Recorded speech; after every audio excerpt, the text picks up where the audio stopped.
Okey, selamat sejahtera. Assalamualaikum.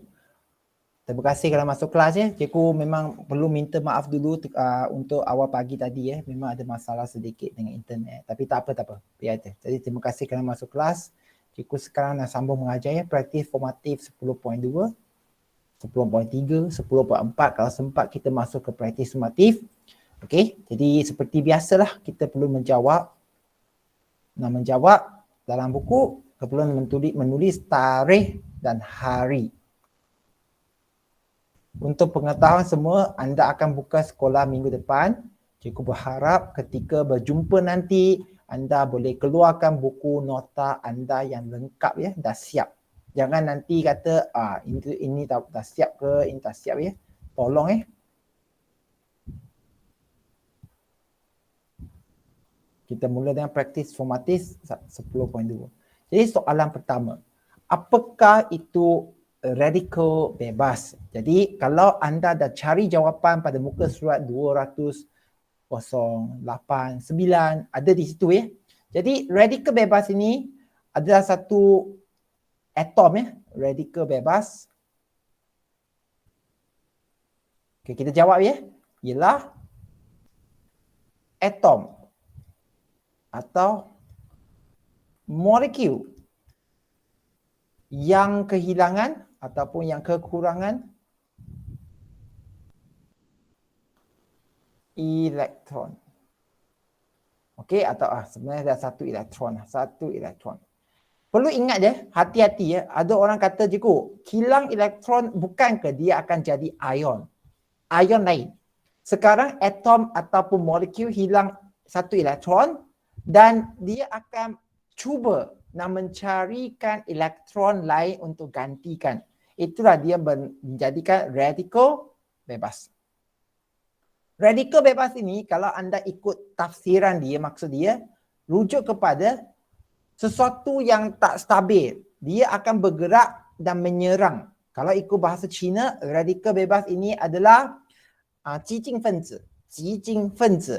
Jadi radikal bebas, kalau anda tengok radikal bebas, dia akan menyerang. Atom yang hilang elektron, dia akan mula menyerang. Okey, menyerang dan juga mencari elektron. Kalau dia menyerang dalam badan kita, atom menyerang atom. Jadi kamu boleh fikirlah, dia akan jadikan badan kita tidak sihat. Jadi diulangi, radikal bebas ialah atom atau molekul yang kekurangan satu elektron, okey, yang menyebabkan yang kurang elektron ni yang menyebabkan okey, zarah tersebut menjadi tidak stabil. Dia akan jadi tidak stabil. Okey. Okey, dan juga cenderung倾向，它会倾向于cenderung okey untuk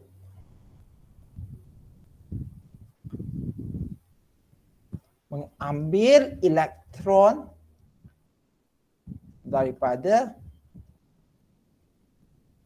atom atau molekul lain. Macam kamu tak ada duit. Kalaulah kamu seorang radikal, kamu akan pergi ambil duit orang lain untuk isikan duit kamu yang hilang. Jadi kamu radikal. Ini pun sama. Makan, kalau banyak radikal bebas, badan kita akan jadi tak sihat sebab dia akan mencari atom ataupun molekul lain, ambil elektron mereka. Jadikan badan kita tak sihat ataupun atom-atom badan kita jadi tak stabil. Jelaskan cara radikal bebas terbentuk. Kenapa ada radikal bebas ni? Jadi radikal bebas terbentuk, okey, terbentuk daripada proses pengoksidaan. Okey, pengoksidaan yang berlaku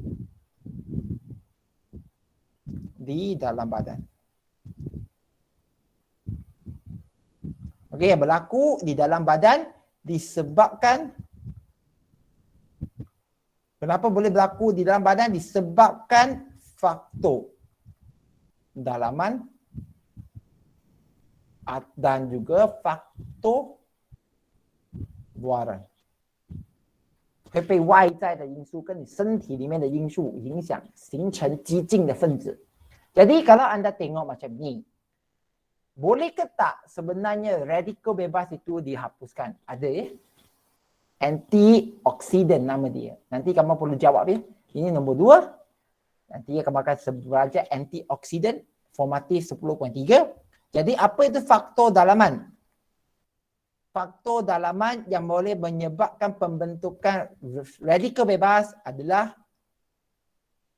metabolisme, okey, ataupun kita panggil keradangan. Metabolisme bukan ataupun kita panggil keradangan, silap ataupun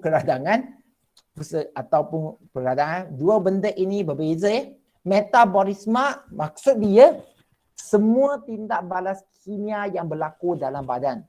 所有在你身体里面发生的那些化学反应都叫做这个叫做新陈代谢 metabolisme 新陈代谢 keradangan pula bermaksud tempat itu jadi merah bengkak dengan cecair keradangan. Okey, faktor luaran pula ada apa faktor luaran yang boleh menyebabkan pembentukan radikal bebas iaitu seperti cahaya matahari. Okey. Asap kilang termasuk juga asap rokok. Ni saya nak ikut tu penting tak? Yelah kalau anda hisap macam banyak asap, asap itu akan menjadikan atom molekul dalam badan itu bertukar menjadi radikal bebas. Lepas tu radikal bebas itu akan menyerang atom molekul badan lain untuk ambil elektron mereka dan menjadikan badan kamu akan mula rasa sakit dan tak selesa.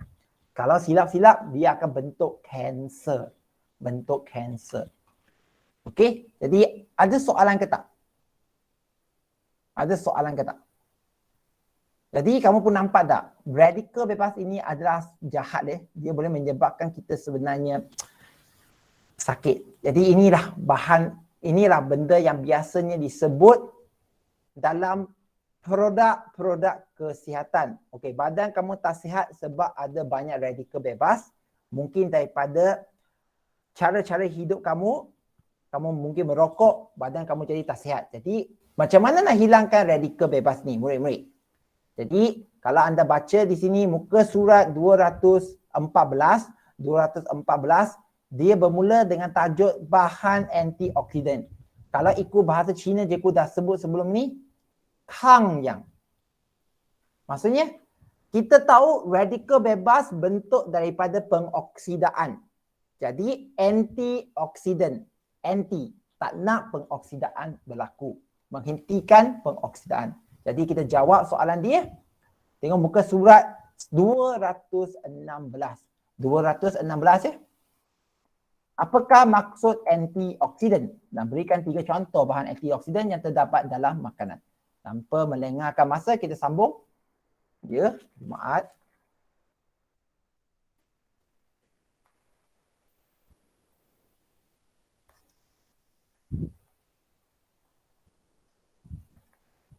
Praktis formatif.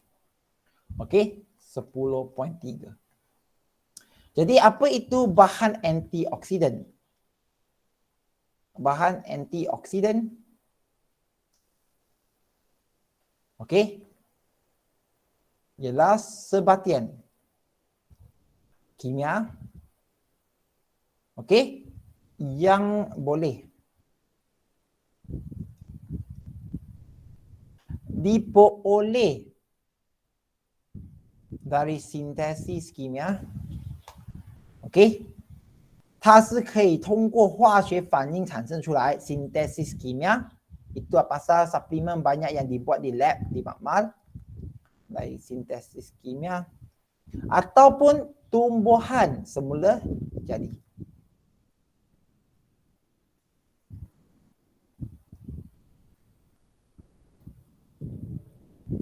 Bahan antioksidan itu pasal kamu akan nampak banyak produk kesihatan dia akan kata ekstrak daripada tumbuhan ini, ekstrak daripada tumbuhan itu.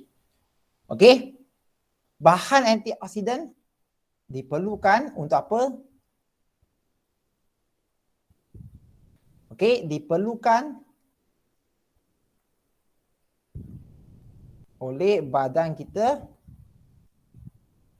untuk, ini cikgu nak kamu hafal untuk melambatkan ciaman, melambatkan atau menghentikan proses pengoksidaan.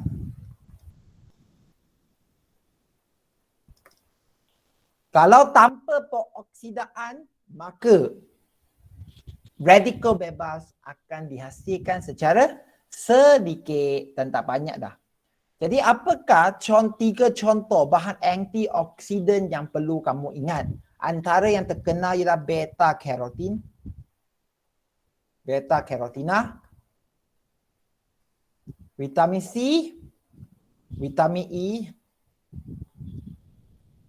dan tidak lupa juga lutein dan juga lycopene. Lycopene. Mana tiga? Itu pasal kalau anda minum jus buah-buahan, badan kamu sebenarnya boleh hilang bahan radikal bebas sebab mereka ialah bahan antioksidan.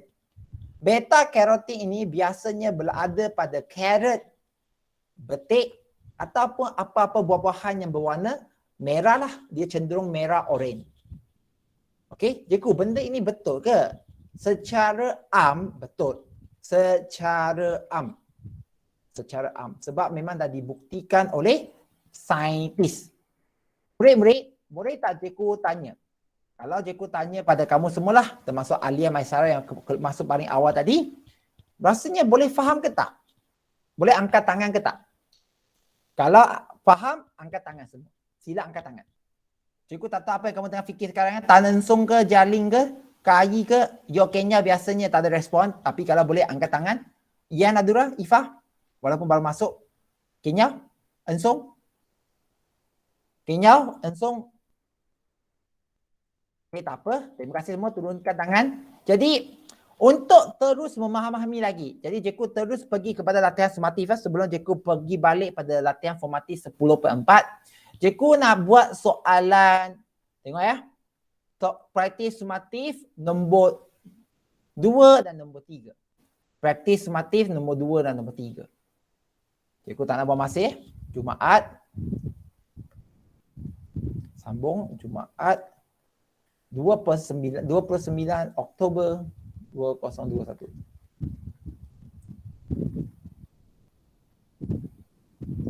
Praktis sumatif 10. Bab 10. Nombor 2 dan nombor 3. Kita nak jawab dua ni. Kalau anda tengok soalan tu. Cikgu pun tak nak buang masa. Tengok soalan nombor 2. Radikal bebas merupakan salah satu penyebab kepada masalah kesihatan. Ya, termasuk ada orang yang dia cepat tua sebab pemakanan. Jadi apa yang menyebabkan dia cepat tua? Jawapan dia radikal bebas.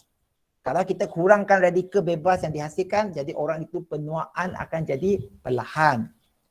Huraikan cara radikal bebas terbentuk. Sama je.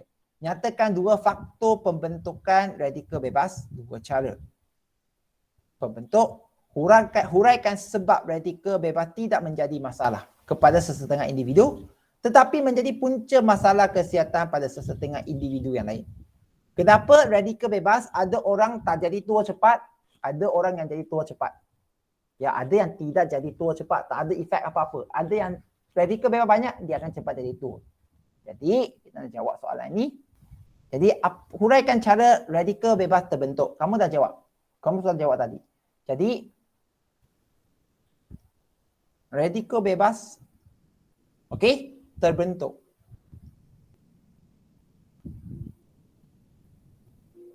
Daripada proses pengoksidaan yang berlaku.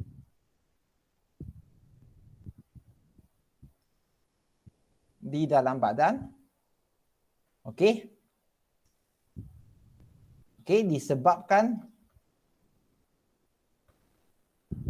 disebabkan faktor dalaman dan faktor luaran. Jadi dia akan membentuk atom atau molekul yang hilang satu elektron dan bersifat akan menyerang atom molekul lain, rampas elektron mereka. Jadi yang kena rampas itu dia akan jadi tak stabil. Dia akan terus mengganggu. Manakala B pula, okey, kalau anda tengok soalan B, nyatakan dua faktor pembentukan radikal bebas. Dua faktor. Jadi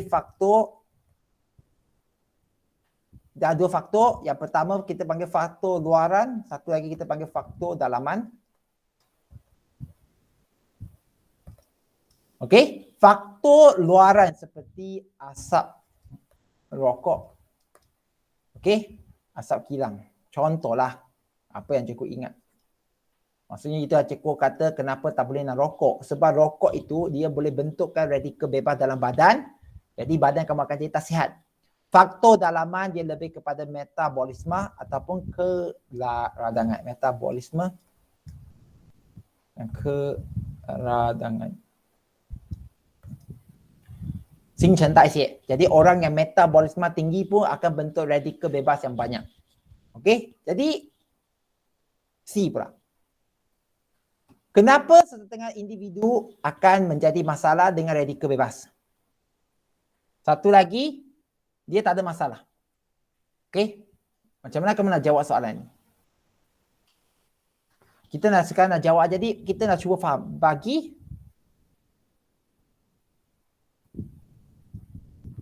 kebanyakan individu. Okey? Radikal bebas yang terbentuk. Okey? Yang terbentuk secara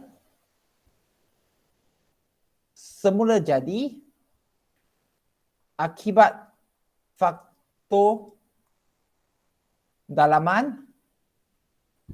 Okey? Kebiasaannya akan dineutralkan oleh bahan antioksidan. Jadi cikgu kalau kamu tengah salin, betul-betul berusaha salin, cikgu nak anda kalau boleh gariskan okey? Untuk kebanyakan individu macam ya sihatlah. Kalau kamu tak rasa sihat, itu masalah. Kalau kamu jadi rasa sihat, disebabkan radikal bebas itu biasanya dineutralkan oleh bahan antioksidan. Cikgu, dari mana saya ambil bahan antioksidan itu? Dalam makanan yang diambil. Itu pasal kita perlu makan secara sihat.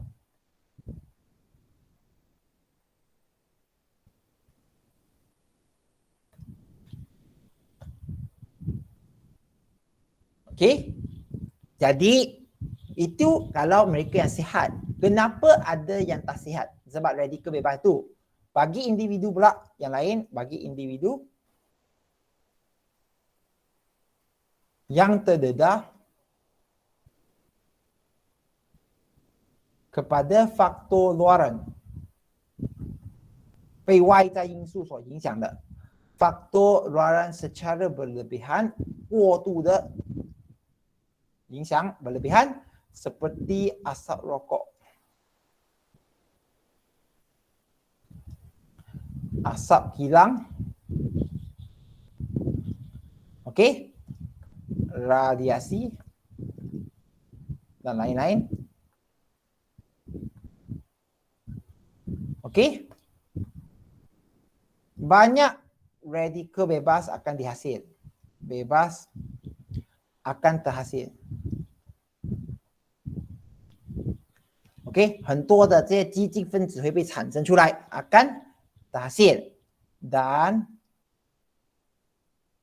tidak dapat dineutralkan. Okey, dineutralkan oleh bahan antioksidan dalam makanan.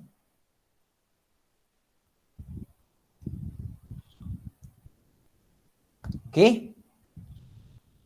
因为它被接触太多的外在因素，okey, faktor luaran yang berlebihan, okey, banyak radikal bebas terhasil tidak dapat dineutralkan oleh bahan antioksidan dalam makanan. Okey, jadi dia perlu makan suplemen lah yang ada antioksidan yang lagi banyak. Jadi ini yang menjadikan individu macam ni akan jadi tak sakit, jadi sakit lah. Hal ini boleh menyebabkan membawa kepada masalah kesihatan. 身体太多的激进分子会引起身体的健康问题 akibat kehadiran radikal bebas yang berlebihan dalam badan.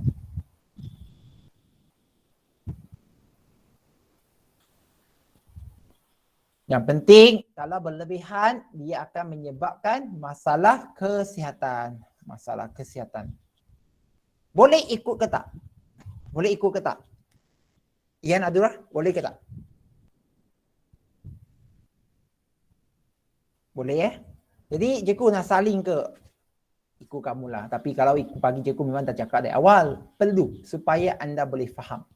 Jadi kamu dah nampak bahan radikal bebas ni sangat tak bagus untuk kesihatan. Jadi kita perlu kawal ataupun kurangkan. Jadi antara cara kurangkan dah sebut 2-3 kali lah, bahan antioksidan. Bahan antioksidan. Jadi kita akan pergi soalan nombor 3. Soalan nombor 3 ya.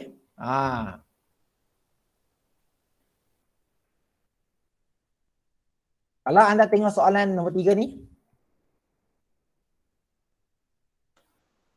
Okey, kita pergi soalan nombor 3 ya.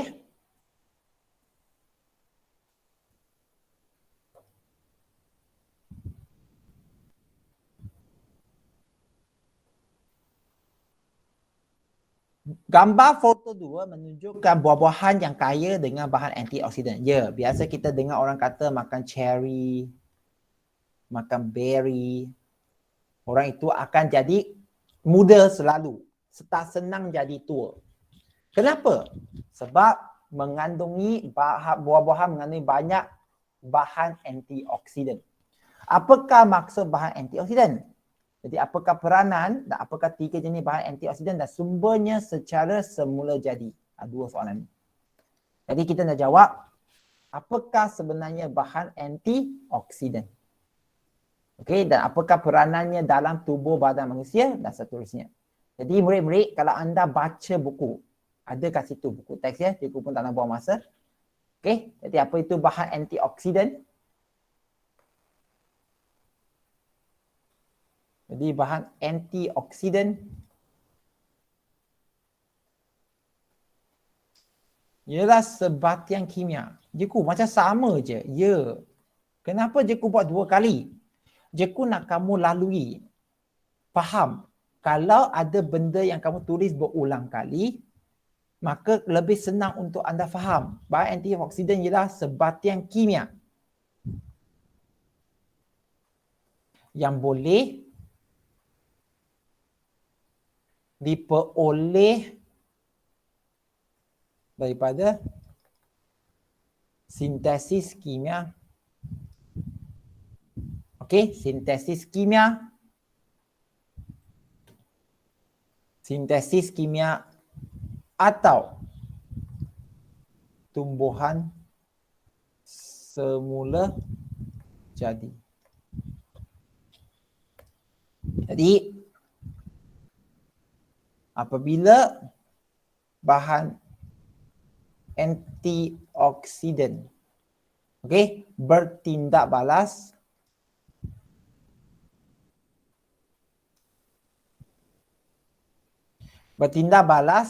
dengan radikal bebas,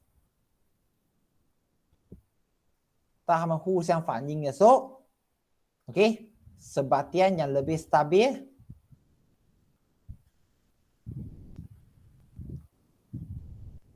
okey, akan terhasil.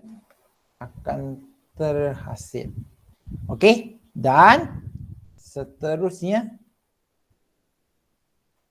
menghentikan proses pengoksidaan. Cikgu banyaknya. Ya, sebab kenapa cikgu ambil serius dengan bab ini ya? Sebab kamulah orang yang akan nanti lepas SPM, kawan datang dekat dengan kamu, okey, ini adalah produk kesihatan bla bla bla bla, beli. Oh, dia mengandungi antioksidan yang boleh kurangkan radikal bebas dalam badan. Benda itu adalah benda yang am sekarang. Dia tak macam zaman cikgu, benda ini macam benda yang rahsia. Sekarang dia dah jadi makin umum. Kamu perlu faham. Kalau kamu tak faham, fikirkan apa benda yang sebenarnya kamu makan. Benda itu bagus ke tak bagus. Jadi, apakah peranan bahan antioksidan di dalam tubuh badan manusia? Okey, antara dia ialah dia berfungsi untuk melindungi sel badan daripada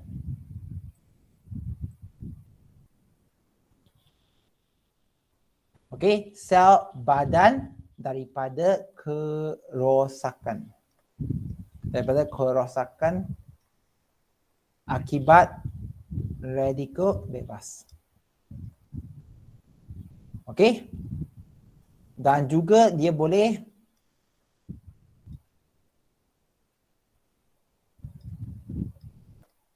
dianggap sebagai barisan pertahanan. Okey? Okey, so 一个预防 terhadap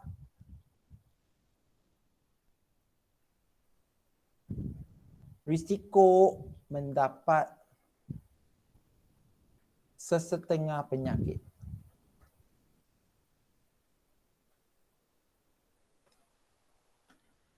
Okey, yang penting pertama dia boleh elakkan sel badan kita rosak, melindungi sel badan daripada kerosakan dan juga dia menjadikan kita barisan pertahanan terhadap penyakit. Maksudnya kita tak senang jatuh sakit kalau makan bahan antioksidan. Biasanya bahan antioksidan adalah buah-buahan yang mahal ataupun tumbuh-tumbuhan semula jadi yang kamu tak suka makan, iaitu murid-murid yang tak suka makan sayur.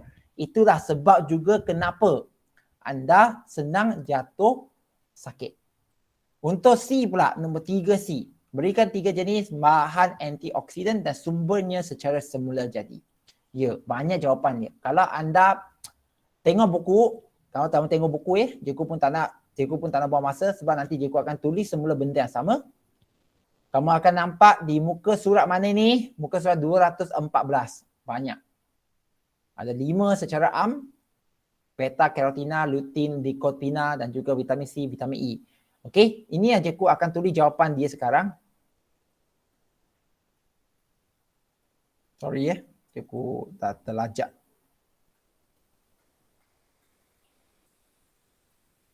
Apapun, terima kasih kerana masuk kelas pada petang lewat petang ni. Cikgu rasa memang terima kasih lah. Cikgu tak tahu nak cakap apa dah kan. Yang penting 3 jenis bahan antioksidan. Jadi kita mulakan.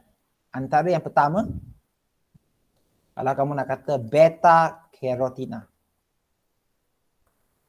Beta karotina ini biasanya pada jus buah-buahan yang merah ataupun oranye ataupun pokok. Kalau dia blend jadi jus warna merah, itu biasa beta karotina. Okey, jadi beta karotina ialah bahan antioksidan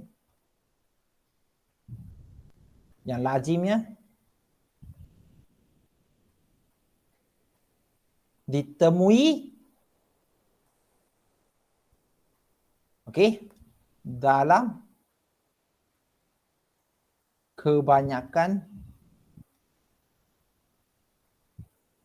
makanan yang berwarna oranye ataupun merah,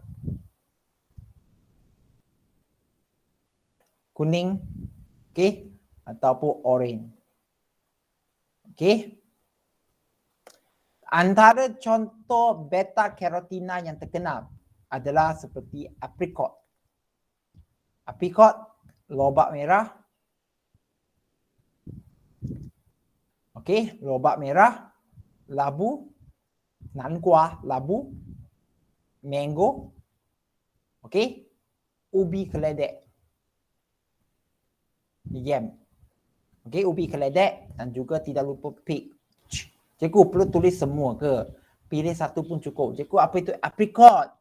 Kenapa cikgu bajikan masa salin macam orang bodoh? Sebab memang cikgu nak kau faham. Tak tulis memang tak akan faham. Ini apricot. Memang biasa kau makan kan? Ada orang suka makan apricot. Ini dia. Makan, kenapa jadi sihat? Sebab dia adalah bahan antioksidan. Dia mengandungi beta carotina. Beta carotina itu akan kurangkan bahan radikal bebas dalam badan. Jadi benda ini saintis dah nyata. Jadi kalau boleh faham. Jangan jual barang yang nanti akan rosakkan badan. Makan pun tak tahu. Apakah contoh kedua? Contoh kedua mungkin cikgu akan guna vitamin C lah. Cikgu nak buatkan senang kan. Vitamin C ataupun kita panggil dia sebagai juga dipanggil sebagai apa itu? Asid ascorbic. Okey. Biasanya kita akan jumpa kat mana? Biasanya kita akan jumpa kat dalam buah-buahan. Biasanya kita akan jumpa di dalam buah-buahan. Jadi murid-murid, macam mana kamu nak tuliskan jawapan dia tu? Okey, macam mana kamu nak tuliskan jawapan dia tu? Kalau anda rujuk pada buku teks, cikgu pun tak nak buang masa. Sebab benda ini biasanya dia rujuk pada buku teks 214.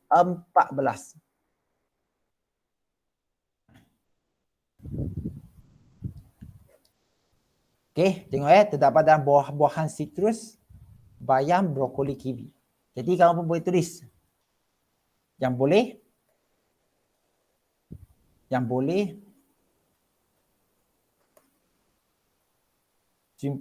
dijumpai dalam buah-buahan sitrus. Buah-buahan yang ada jus masam seperti lemon.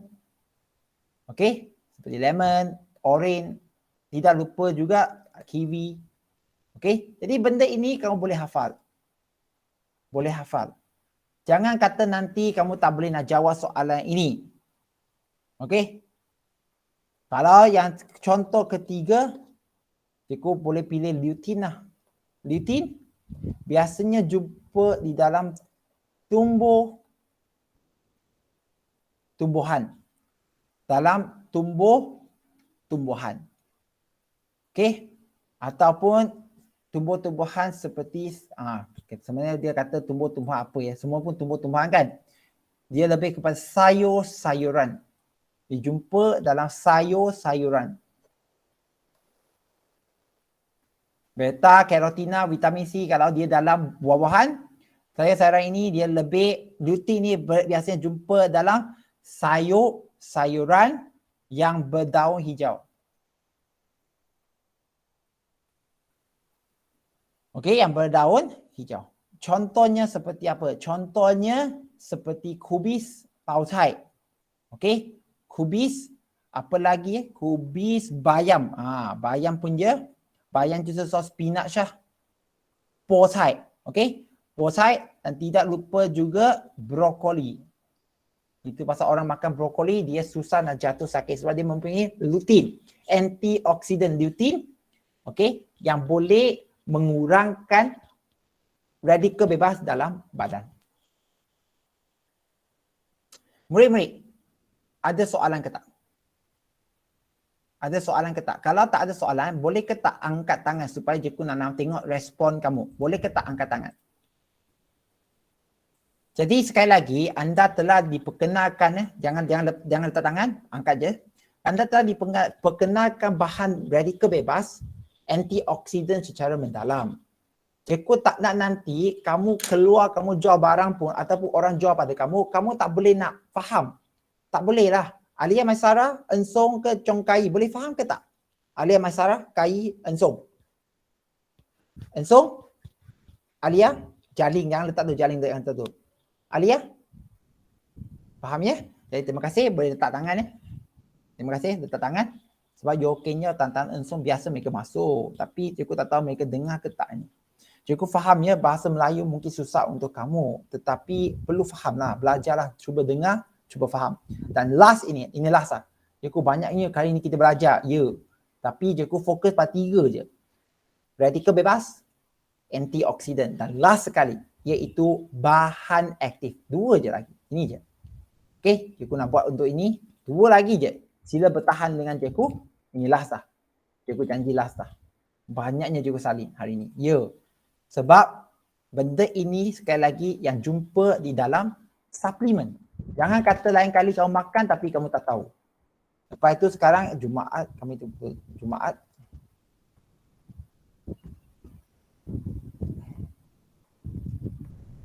Okey.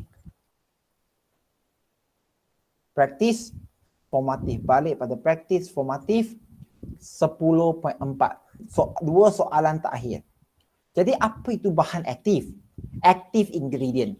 Ya, kalau anda makan apa-apa suplemen, cikgu dah cakap macam forever living product. Mesti ada satu bahan yang mereka guna yang memberikan fungsi mujarab untuk bahan mereka. Jadi itulah kita panggil bahan aktif. Bahan aktif. Jadi untuk forever living product, bahan aktif dia aloe vera. Aloe vera.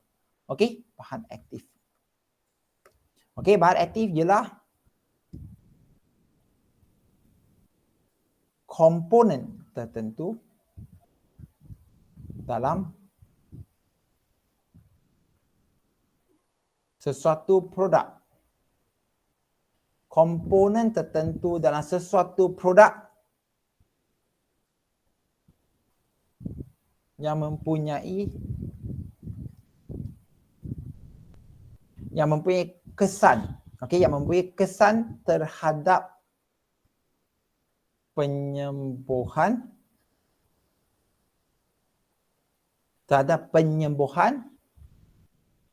atau pencegahan penyakit.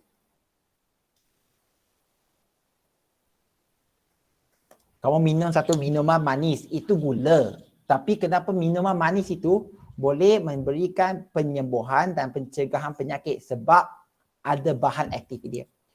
Bahan aktif itu kamu boleh Google. 你可以按进去 Google 问的. Okay, contoh aloe vera. Okay, itu apa bahan aktif dia? Tekan. Jadi benda ini sepatutnya kamu dah perlu faham. Tak boleh kata nanti makan tapi sakit. Makan sakit dah tapi makan lagi sakit. Salah siapa? Salah kamu. Okay, kamu tak boleh salahkan orang. Kenapa orang itu dia makan jadi makin putih? Saya makan, saya jadi makin gelap. Faham? Perlu faham. Semua dah tulis di situ. Okay, jadi apakah 2 faktor kewajaran penggunaan? 到底为什么我们要吃? Wajar penggunaan produk kesihatan seperti suplemen. Kenapa kita nak makan? Okay, kenapa kita nak makan produk kesihatan, suplemen di Malaysia? Pertama, kamu perlu tahu. Kita disebabkan pengambilan makanan yang tidak seimbang. Contoh tanya diri sendiri. Adakah tak tiap-tiap kali kamu makan ada sayur, ada buah-buahan? Tidak. Kadang-kadang ada orang makan Maggi 3 kali sehari. Makan Maggi pagi, tengah hari, malam. Jadi badan dia kurang nutrien. Jadi dia perlu makan makanan kesihatan, suplemen. Okey, pengambilan makanan yang tidak seimbang ataupun kamu nak nyatakan kekurangan nutrien dalam hidangan makanan. 因为没有营养嘛 dalam hidangan makanan. Okey, jadi perlu. Jadi ini contoh Jadi kamu kata penggunaan produk kesihatan perlu. Penggunaan produk kesihatan adalah diperlukan. Penggunaan produk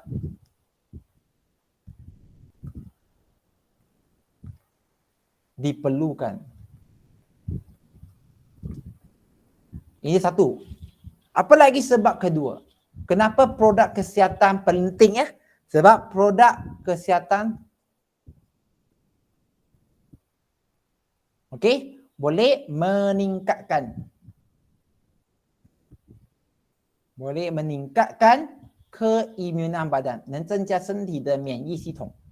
Contoh kalau kamu sekarang COVID, ada orang kata perlu makan zinc, perlu makan vitamin C. Betul ke? Vitamin C dan zinc. Kalau anda tengok zinc zinc COVID-19. Yang orang makan zinc tau. Produk zinc. Supplement. Macam ni ada zinc. Ada yang macam makan pil. Sebab katanya zinc itu boleh halang jangkitan COVID-19. Sebab dia boleh meningkatkan keimunan badan Keimunan badan tak elakkan kita sakit dan kita boleh melawan penyakit.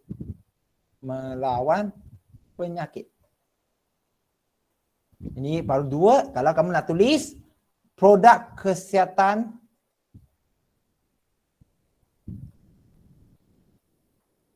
diperlukan untuk pembesaran yang normal.